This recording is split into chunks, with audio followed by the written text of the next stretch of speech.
it's generating reactions from everyone, like the memer. Ooh, eat spicy goodness like a boss. Life is meaningless, and the world is inevitably doomed by humanity's ignorance, greed, and futility. How do you do, fellow kids? The goal of every company is for you to remember them. If you remember them, you're more likely to buy their stuff. Remember that, it's going to be important later. The way to do this is to make yourself unique, whether that's through a quirky ad aimed at Zoomers or repetitive infomercial that implants itself in your DNA.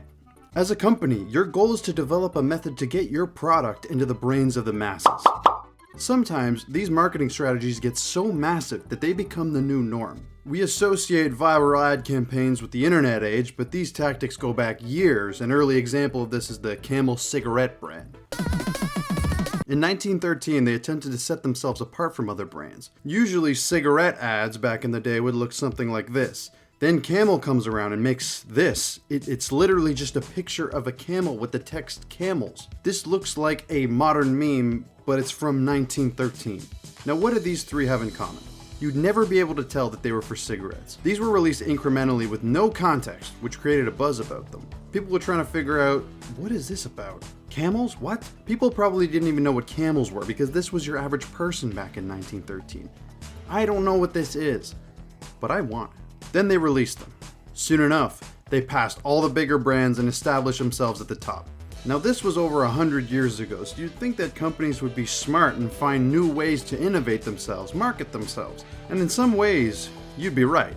But in some instances, oh my God. But before we get into that, a word from our sponsor. How do you do, fellow Zoomers? I'm just an average kid like you, and I'm here to tell you about Surfshark VPN. VPN stands for Virtual Private Network, and what it does is it provides security for your personal data through encryption. Want protection from sus hackers and the sort who are trying to steal your data? Boom, Surfshark VPN, you're protected that easy. Also, if you're an unwashed weeb like myself, you don't have access to region-locked shows. With Surfshark VPN, you can watch said region-locked shows from all over the world. For example, Gintama isn't available on regular Netflix, but with Surfshark VPN, it's just as easy as boom, and I'm in Japan. It also works in services like Hulu, Amazon Prime, BBC iPlayer, and many more. You can also use it from any device, like a computer, a cell phone, even this thing probably. Wow! You want it? It's yours, my friend, as long as you have enough. Wait, no, that's wrong! You don't even need that much money, because if you use code GHOSTGUM at checkout, you'll get a whole 83% off, as well as 3 extra months for free. They also have a 30-day money-back guaranteed if you're not satisfied with your service. That's right, for free, and 30-day money-back guaranteed. So go to surfshark.deals/GhostGum for 83% off, as well as a free 3 months. You can also click the link in the description. And now let's get back into it. With the new age of advertising, companies have been forced to change their tactics to stick out. I'd say this wave began around in the late 2000s, early 2010s. Right around the time social media began to become mainstream. At first, companies treated social media like TV, family-friendly, bland, and boring. However, a couple of companies like Denny's started to push this boundary a bit. Then Wendy's came along with a Twitter, and while this wasn't the first time a brand had done this, it was certainly the first time it went mainstream. Now, Wendy's is no saint of advertising. They made the infamous memer advert, okay? But just because an ad is terrible doesn't mean it's bad. Let me explain. The infamous GrubHub ad, you know, the one with the royalty-free music and the breakdancing pregnant lady. It's awful, that we can agree on. But we've all seen it. Whether it's from disliking the original or seeing one of the endless memes about it, you've probably seen the GrubHub ad. And as a result of that, you remember GrubHub. People know the GrubHub ad for the annoying salad lady, sure, but everybody knows the annoying salad lady. Now, I'm sure this wasn't intentional on GrubHub's part. I mean, Jesus fucking Christ, look at the description of the video. Today, I think not. And sure, in the short term it's been terrible for business, but it worked. Unintentionally. I've never seen GrubHub mentioned this much in its entire history. Same for the Wendy's ad. Yes, it's awful, but everybody knows it.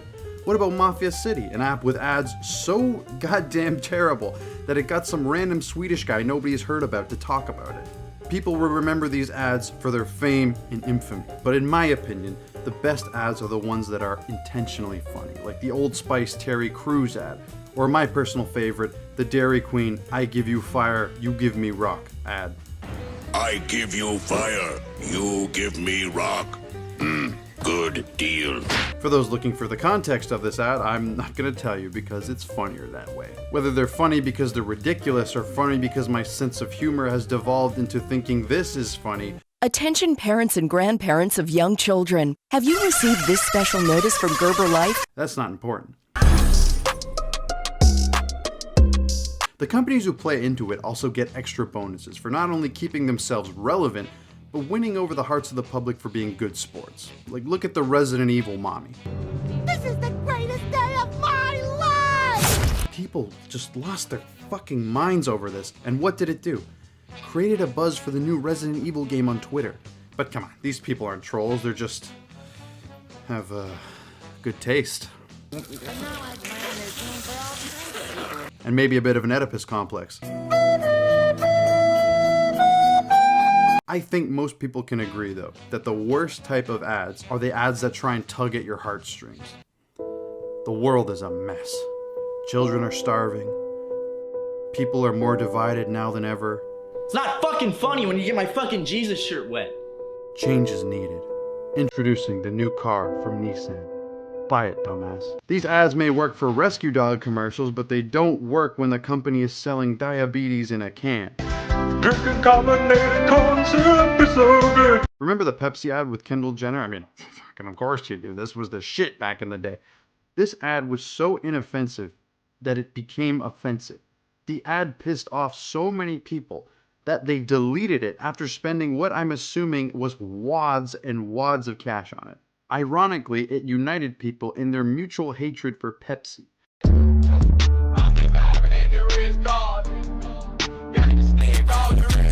What's the most important factor in sustained success? Adaptability. Whether it's marketing, music, sports, or even YouTube, the old ways will always die out and be replaced by new things. A phenomenon that a lot of brands realized was trending upward was relatability. No longer were they the company. They were your friends. And by God, does everybody need friends? Just like you need us. Buy our products. Once they realized that showing a human side to a company did well, they ran it into the ground faster than the weekend Super Bowl meme. A great example of this is brand Twitter, which was huge a couple years ago, to the point people were shilling Wendy's for free because of their Twitter account. But it got stale. Fast. I don't care if Wendy's dropped a mixtape, I don't think anybody did. This Wendy's mixtape, it's not good. Because people realize what all of this is. Free advertising. But who cares if it's free? Well, there's a saying that goes, if it's free, you're probably the product. Nowadays, these companies have advanced analytics on what works and what doesn't, where the traffic's coming from, why people want to bone the Resident Evil vampire mommy. Oh God, it's the Oedipus complex. I don't have one, I swear. Excuse me. The thing is, free advertising doesn't work when people feel pandered to.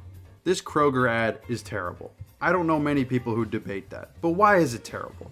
Because it feels like an ad that should be making fun of pandering advertising. But it's not.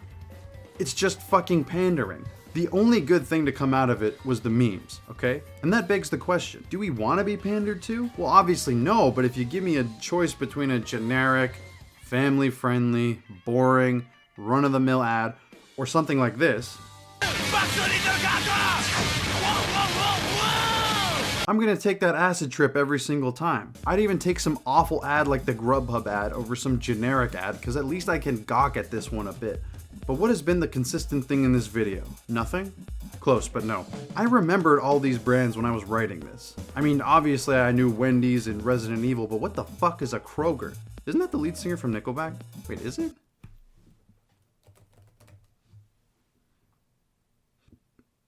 Oh wow, it is. What did I say at the start of this video? If you remember a company, you're more likely to buy their stuff. So where does this leave me? I was gonna do a funny bit where I download GrubHub and, you know, order some food, but we don't actually have it in my country, so I'll be watching the Resident Evil demo a couple times in my room at night. don't come in. Anyway, thank you to the Patreons. Look at all of these wonderful people on screen. Thanks so much for supporting the channel. I really appreciate it. Your money is very valued with me. Also, I have a second channel where I finally released that goddamn fucking Q&A I've been putting off for so long. I did it at 10K, and I'm well past 10K now. So you can go there if you want to watch that. Also, check out some of my other videos. They're funny, I think. Some of them suck, I think. Especially a certain one that's quite popular. I fucking hate it. Anyway, thanks for watching the video. I'll talk to you later. I've got a feeling I'm falling for nobody else.